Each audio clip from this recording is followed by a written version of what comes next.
Hey guys, welcome back to another episode of Quickfreeze Versus. Now, before I get into my whole typical Quickfreeze Versus thing, I got a few announcements about the series. Before it was kind of like a challenge series where I gave myself a set of rules that I had to follow to complete the game to see if I beat it or not. Well, the problem with that is one, the videos just got way too long. They were like 25 to a half an hour episodes, and I didn't really like that.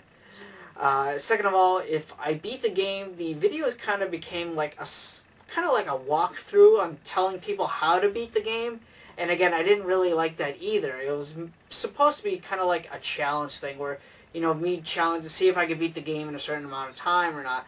And it kind of strayed away from that. So I kind of made a decision to turn Quickfreeze Versus into Quickfreeze Versus Reviews, where instead of challenge myself on superhero related games, I'm basically just going to do reviews on superhero-related games, and I find that a lot more fun. I got the first one right here, and this is Superman Returns for the Xbox 360.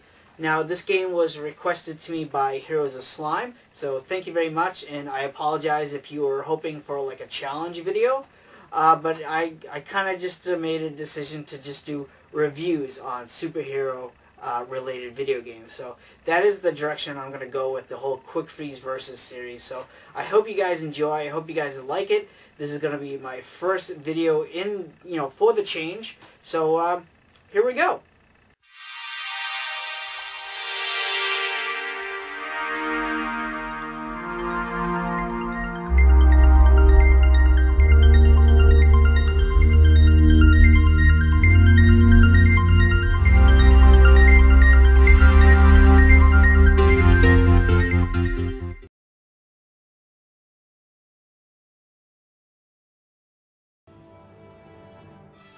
So this is Superman Returns for the Xbox 360, and it was also developed for the original Xbox system and the PlayStation 2.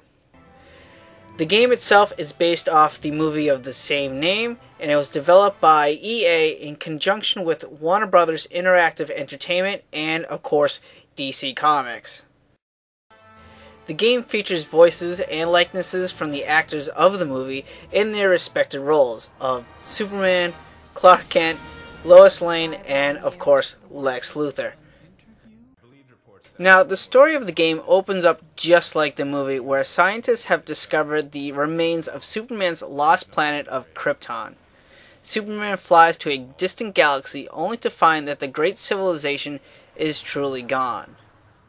Turning his ship around and heading back to Earth, Superman is captured by Mongol, the ruler of Warworld, a place where different alien life forms fight to the death for pure entertainment. This I kinda like because it explains where Superman was during the 5 years that he was away from Earth during the movie. But Superman defeats Mongol and returns back to Earth. Throughout the rest of the story, you're going to come across other Superman villains, such as Metallo, who attacks the city with his army of robots, and tries to destroy the city with a large missile. Bizarro starts rampaging through Metropolis, destroying buildings and attacking civilians in behalf that he's actually doing good. And a final battle with Mongol, who returns to get his revenge for his defeat on Warworld. Meanwhile, Lex Luthor is back and plotting to kill Superman. You'll see Lex Luthor breaking into the Fortress of Solitude to steal Superman's data crystals, experimenting with them until creating a large landmass off the coast of Metropolis, which creates several tornadoes to form and tear throughout the city. Here's where I have a problem, and it's with Lex Luthor's role in the game. Yes, it's a game based off a movie, so you gotta have the characters that appear in that movie in the game. But you have to make them work with the rest of the game. You only see Lex Luthor during these cutscenes. He doesn't interact with the other villains in the game or even Superman himself. You can take out Lex Luthor and keep the other three main villains, Metallo, Bizarro, and Mongol, and it'll still be the same exact game. Now, the gameplay is actually pretty simple, and you get to control Superman in two different environments. One being on the ground, where you'll spend most of the main battles in the game, and the other being in the air, where you'll be mostly flying around fighting minor enemies like helicopters and winged beasts. Controlling Superman in the air is kind of difficult at first, but if you stick with it, you'll get the hang of it pretty quickly. Superman himself has 4 main powers. You have heat vision for fighting ice-related enemies and robots, ice breath for dealing with fire-related enemies and also slowing them down,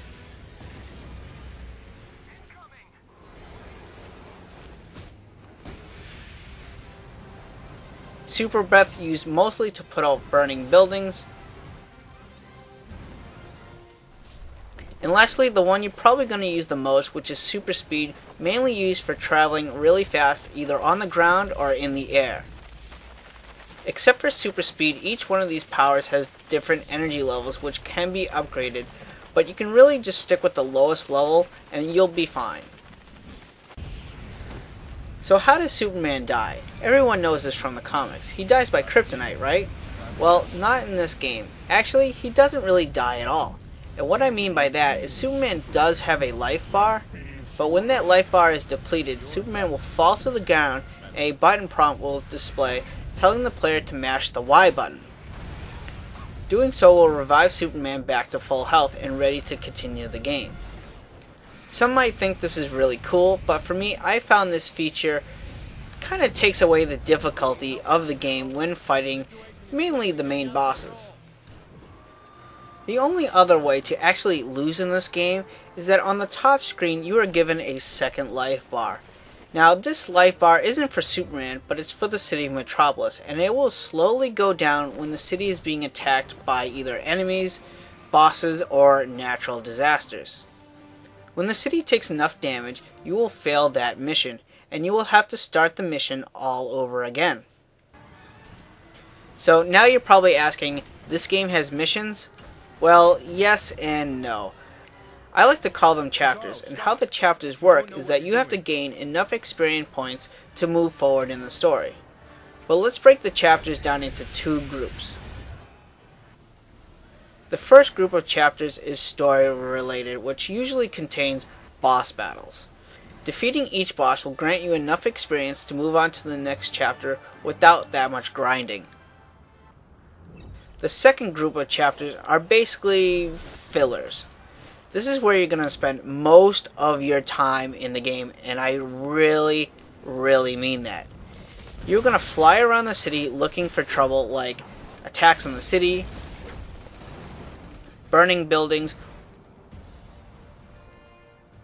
or citizens that need to be rushed to the hospital.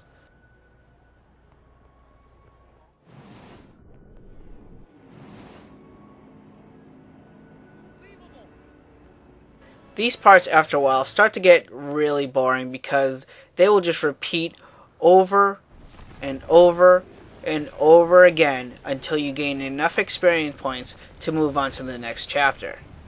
To help break up the mindless experience grinding, there are 3 different mini-games.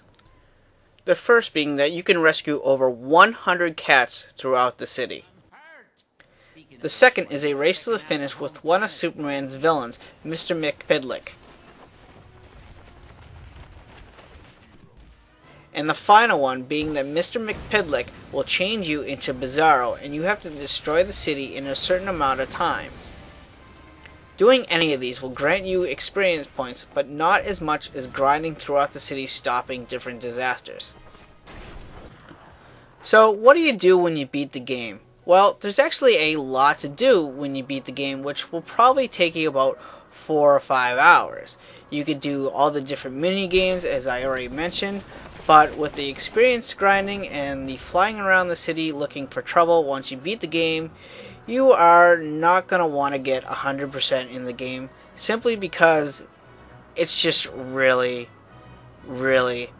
boring, and you're going to notice that maybe after like the 3-hour mark. So if I had to rate this game, I would give Superman Returns for the Xbox 360 about 2 Superman symbols out of 5. The voice acting was good, the cutscenes were good, but near the end the game just got really boring and just started to repeat itself over and over and over again. So that's it. That is my review of Superman Returns for the Xbox 360. It was a pretty good game at the very beginning, but the more you played, it just got really repetitive and got boring rather quickly. I do not really recommend this game to anyone, even if you're kind of like a Superman fan. It's just 5 hours of just flying around the city looking for trouble. So thank you guys for watching, and I'm Quickfreeze from Quickfreeze's Game Room, and I'm here to bring gamers together one game at a time. Later, guys.